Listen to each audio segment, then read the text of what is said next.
السلام علیکم ورحمۃ اللہ وبرکاتہ۔ محترم بزرگوں اور دوستوں اور عزیز دینی بھائیوں، اللہ رب العزت کا فضل ہے کہ آج سے 20 سال پہلے دین کی باتیں اتنی نہیں ہوتی تھی جتنی آج ہوتی ہیں۔ اللہ کا بہت بڑا فضل ہے کہ آج مسجدیں ڈھونڈنی نہیں پڑتی ہے، لیکن آج سے 20 سال 25 سال 30 سال پہلے مسجدیں ڈھونڈنی پڑتی تھی۔ کہیں راستے میں مسجد مل جائے تو نماز پڑھ لیا جائے، مدرسے ڈھونڈنے پڑتے تھے، مکتب ڈھونڈنا پڑتا تھا۔ دین کی بات سننے کے لیے لوگ کان کھڑے رکھتے تھے، کہیں دین کی بات ہو، کہیں جلسے کے نام پر کوئی بات ہو، کیونکہ پورا قافلہ گاؤں گاؤں جاتا تھا جلسے سننے کے لیے۔ لیکن آج الحمدللہ ہمارے بزرگوں کی فکر سے، ہمارے نیک حضرات اولیاء کرام کی سوچ سے آج گاؤں گاؤں میں مسجد، گلی گلی میں مسجد، گلی گلی میں مکتب، محلے محلے میں دین کی باتیں ہوتی ہیں۔ لیکن فرق ہو گیا، آج سے 25 سال پہلے لوگ اللہ کے بارے میں اتنا نہیں جانتے تھے جتنا آج جانتے ہیں۔ بہت اکثریت ایسی تھی مسلمانوں کی جو یہ جانتی تھی کہ میں مسلمان ہوں، لیکن آج اکثریت مسلمان یہ جانتے ہیں کہ میں مسلمان ہوں اور کیوں ہوں۔ اس کے باوجود آج تمام دین کی جتنے بھی بنیادی جگہیں ہیں، ان تمام جگہوں کے ہونے کے باوجود آج مسلمانوں کی بیسک بنیادی تعلیم اس کی عمل میں نہیں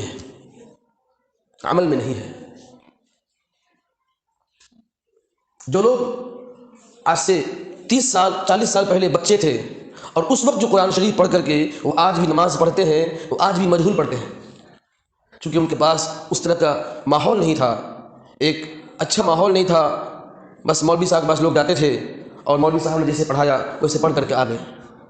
لیکن اس وقت کے استاد جو پڑھائے ہیں، اس وقت کے بچے آج بھی وہ چیز یاد کیے ہوئے ہیں۔ یہ بہت بڑی بات ہے۔ لیکن آج کل گلی گلی محلے محلے میں دینی نظام کھلنے کے باوجود بھی بچوں میں سال بھر 2 سال تک پڑھایا جا رہا ہے، لیکن بچوں کو باتیں یاد نہیں رہ رہی ہیں۔ جانتے ہیں وجہ کیا ہے؟ وجہ یہ ہے کہ آج کل کے بچوں میں اور پہلے کے بچوں میں جو بنیادی فرق یہ ہے وہ ہے قوت حافظہ۔ باتوں کو کیچ کر کے اس کو محفوظ رکھنے والی جو پاور ہوتی ہے نا، وہ بچوں کی آدھی سے ختم ہوتی جا رہی ہے۔ یہی وجہ ہے کہ پرانے لوگ پرانی کہانیاں ایسے بیان کرتے ہیں، پرانی باتیں جسے وہ کل سنے ہوں، اور آج کل کے بچے 1 ہفتہ کے پہلے کی بات کو بیان کریں گے تو وہ بھی صاف ستھرے بیان نہیں کر پائیں گے۔ پہلے کچھ نہیں تھا، اس کے باوجود لوگوں کا من سچا تھا، لوگوں کا ذہن اچھا تھا، کیونکہ پہلے کچھ نہیں تھا تو برائی بھی کم تھی۔ بچوں کا ذہن اتنی برائی کی طرف نہیں جاتی تھی۔ اگر بچوں میں کوئی بچہ غلط کام کرتا بھی تھا، چاہے وہ کسی بھی اعتبار سے غلط ہو، تو کر لیا تو بھول گیا، اس کے آپس میں چرچے نہیں ہوتے تھے۔ آج کل کے بچے، آج کل کے ماحول، غلط کام جو نہیں کرتا ہے وہ بھی غلط چرچا کرتا ہے، جو کرتا ہے تو کرتا ہے، لیکن جو غلط کام نہیں کرتا ہے وہ غلط چرچا اتنا کرتا ہے کہ اس کا ذہن میں غلط کے علاوہ کوئی بات رہتی ہی نہیں ہے۔ یہ بہت اندر کی بات میں آپ سے کر رہا ہوں۔ اسی لیے پہلے سب کچھ ہونے کے باوجود بھی سماج کی زندگی بہت آسان تھی۔ پہلے کچھ نہ ہونے کے باوجود بھی سماج کی زندگی آسان تھی، اور آج سب کچھ ہونے کے باوجود بھی سماج میں جینا دوبھر ہو گیا ہے، مشکل ہو گیا ہے۔ پہلے دین کی باتیں کم تھیں، تب بھی لوگ آسانی کے ساتھ اپنی زندگی گزار دیا کرتے تھے، اور آج دین کی بات زیادہ ہے، اتنی زیادہ بدعت ہے، خرافات ہے، رسومات ہے۔ اس لیے میرے محترم گارجین حضرات، آپ حضرات سے بڑی عاجزانہ اور مخلصانہ درخواست ہے کہ ابھی بھی پورے آپ ہی کے ہاتھوں میں کنٹرول ہے۔ آپ اگر آج بھی چاہیں تو ہمارے سماج میں بچے، ہمارے یوتھس، ہمارے جوان صحیح راستے پر آ جائیں۔ گھر کی بچیاں بھی آپ کے ہاتھ میں ہیں، سماج کے بچے بھی آپ کے ہاتھ میں ہیں۔ ہر ٹاپک پر باتیں کرنا یہ ایک مستقل کام ہے، لیکن آج میں 5 منٹ ہلکا سا جس موضوع پر گفتگو کروں گا وہ موضوع ہے کہ ہمارے معاشرے میں آج ہر جگہ دینی تمام ماحول ہونے کے باوجود بھی شادی بیاہ بہت مشکل کام ہو گیا ہے۔ میں یہ بات بولنا چاہ رہا تھا محترم بزرگوں اور دوستوں کہ ہماری زندگی میں شادی بیاہ بہت مشکل ہو گیا ہے۔ اس مشکل کو آسان بنانے کے لیے ہندوستان کے مختلف علاقوں میں وہاں کے علماء، حفاظ، دانشوران، ڈاکٹرز، پروفیسرز، لیکچررز، جو لوگ نیک لوگ ہیں، جو چاہتے ہیں کہ سماج کی ہماری بیٹیاں بوڑھی نہ ہو جائیں، ہماری بیٹیاں کنواری نہ رہ جائیں، ہماری بیٹیوں کو دیکھ کر کے باپ کے آنکھوں سے آنسو نہ بہے، ان لوگوں نے ہر علاقے میں جگہ جگہ اپنی ایک کمیٹی تشکیل دی ہے، اور اس کمیٹی کے ذریعے وہ یہ کرنا چاہ رہے ہیں کہ آج اس ماحول میں جہاں پر ہر طرف مسجد ہے، ہر طرف مدرسے ہے، ہر طرف دینی ماحول ہے، اس کے باوجود بھی لڑکیوں کی شادی اتنا دوبھر کیوں ہو گیا ہے؟ اس کے لیے جگہ جگہ علاقوں میں اس کی کمیٹی بن رہی ہے کہ ہماری شادیاں آسان ہو جائے، ہماری شادیاں آسان ہو جائے۔ کہیں قصور لڑکوں والوں کا ہے، وہ اتنا ڈیمانڈ کر لیتے ہیں کہ لڑکی والے بیچارے نہ کرنے پر مجبور ہو جاتے ہیں، اور کہیں قصور لڑکی والوں کا ہے کہ اگر بیٹے والا نہیں کچھ مانتا ہے، کچھ نہیں مانتا ہے، وہ اپنی واہواہی کے لیے اپنی بیٹی کو اس خاندان میں بڑپن کا نام دینے کے لیے کہ میری بیٹی شان کے ساتھ رہے گی، شوکت کے ساتھ رہے گی، عظمت کے ساتھ رہے گی، عزت کے ساتھ رہے گی، اپنے داماد اور اپنے سمدھی اور اپنے جو ہے اس لڑکی کے جو سسرال کے جو لوگ ہیں ان کو خوب عزت سے نوازتے ہیں، بیٹی دیتے ہیں، سائیکل دیتے ہیں، گاڑی دیتے ہیں، گھوڑا دیتے ہیں، ایک اپنی بیٹی کی عزت کے لیے۔ ان کو یہ پتہ نہیں ہے وَتُعِزُّ مَن تَشَاءُ وَتُذِلُّ مَن تَشَاءُ کہ عزت اور ذلت تو اللہ کے ہاتھ میں ہے۔ ہم نے تو اپنے اساتذہ کرام کو دیوبند میں دیکھا ہے کہ جن کی یہاں ایک انگوٹھی پہ صرف نکاح ہوا ہے، وہ اپنی بیوی کو جتنی عزت دیتے ہیں، میں نے دیکھا ہے جو یہاں پر دیوراج میں 20 لاکھ روپیہ دے کر کے اپنی بیٹی کو ودا کرتے ہیں، ان کو عزت نہیں ملتی۔ ہم نے اپنی آنکھوں سے دیکھا ہے، اور تھوڑا بہت ہم لوگوں کو بھی تجربہ ہے اپنے بارے میں، تھوڑا بہت، اتنا تو نیک نہیں ہے لیکن تھوڑا بہت ہم لوگوں کو بھی تجربہ ہے اپنے بارے میں کہ ہمارے جو ساتھی یا ہمارے اس معاشرے میں بھی جو لوگ جہیز لے کر کے اپنی بیوی کو جو عزتیں دی ہیں، الحمدللہ اس سے اچھا ہم لوگ دیتے ہیں۔ یہ بات بطور فخر نہیں بولی جا رہی ہے، آپ کی بیٹی جہیز کے نام سے عزت اس کو نہیں مل سکتی۔ دعا یہ کیجئے کہ دیندار شوہر مل جائے، یہ دعا کیجئے۔ گھوڑے اور گاڑی سے عزت ہوئی، وہ تو دماد لالچی ہوگا، گھوڑا دیجیے گا تو وہ گاڑی مانگے گا، اور گاڑی دیجیے گا تو پیٹرول بھرانے کا پیسہ مانگے گا۔ جب بھی پیٹرول ختم ہوگا اپنے سالے کو دے گا، جاؤ تو ہجوم کر کے آؤ، اب پھر وہ دیکھے گا بھگا رہا ہے تو ظاہر سی بات ہے کہ بہنوئی صاحب کی گاڑی ہے، پیٹرول ڈال دے گا۔ آپ کو پتہ نہیں ہے، کچھ ہم لوگ ماحول سمجھ رہے ہیں کہ احساس ہو رہا ہے۔ ایک صاحب بتا رہے تھے کہ بھائی ہمارا دماغ بیچارہ اتنا اچھا ہے کہ جب بھی میں ٹنکی بھر دیتا ہوں اور اس اچانک وہ پا لیتا ہے تو ٹنکی خالی کر کے واپس دیتا ہے۔ ہم نے کہا تو ہم لوگ تو اس سے بہتر ہیں۔ یہ غلط بات ہے، دونوں طرف دوشی ہیں، بیٹے والے بھی دوشی ہیں، کہیں بیٹی والے بھی دوشی ہیں۔ بوجھ مت بنیے، پیسے سے آپ کی بیٹی کو عزت نہیں مل سکتی ہے۔ آپ راتوں میں اٹھ کر کے تہجد میں دعائیں کیجیے، فرض نماز کے بعد سلام پھر کر دعائیں کیجیے، دعا قبول ہوتی ہے۔ امام صاحب کے چکر مت رہیے، امام صاحب تو اپنے امامت کا فرائض نبھاتے ہیں کہ اگر دعا کے لیے ہاتھ نہیں اٹھاؤں گا تو کل متولی اور مقتدی لوگ اعتراض کریں گے، کیونکہ سلام کے بعد دعا نہ مانگنا سنت ہے، نہ مانگنا نفل ہے، نہ مانگنا کچھ ہے۔ سلام کے بعد نماز ختم، سلام کے بعد فرض نماز کے بعد دعا قبول ہوتی ہے۔ ہر آدمی انفرادی طور پر اکیلے اپنے اللہ سے مانگے۔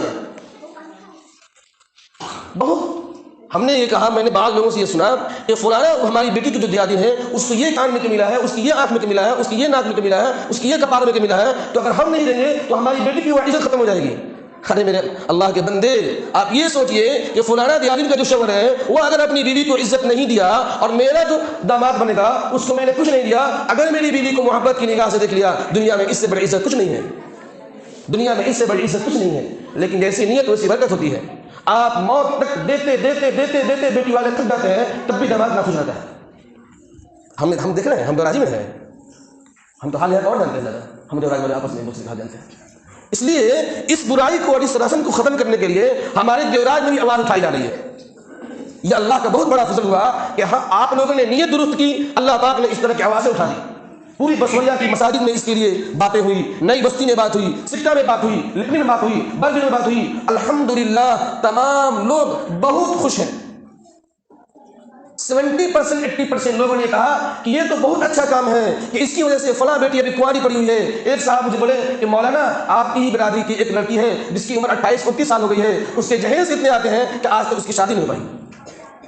بتائیے، صحابہ کے زمانے میں، نبی اکرم صلی اللہ علیہ وسلم کے زمانے سے پہلے لڑکیاں جب پیدا ہوتی تھی تو اس کو زندہ درگور کر دیا جاتا تھا۔ اسی کا قرآن نے کہا ہے وَإِذَا الْمَوْءُودَةُ سُئِلَتْ بِأَيِّ ذَنبٍ قُتِلَتْ کہ جب زندہ درگور لڑکیاں سوال کریں گی کل قیامت کے دن اپنے باپ سے کہ اے میرے باپ، کس گناہ کی وجہ سے آپ نے مجھے زندہ درگور کر دیا، کس گناہ کی وجہ سے آپ نے مجھے قتل کر دیا۔ تو یہ کنواری بچیاں بھی جن کی پیسے کے نام پر، جہیز کے نام پر شادیاں نہیں ہو رہی ہے، کل میدان محشر میں اپنے سماج سے سوال کریں گے کہ اے وہ لوگوں، تم نے خوب تہجد پڑھا، تم نے خوب امام بنا، تم نے خوب حافظ بن کر تراویح سنایا، لیکن تو نے میری حفاظت کے لیے، میری عصمت کے لیے اور میری عزت کے لیے کبھی سماج میں چل کر پھر کر کے آواز نہیں اٹھائی.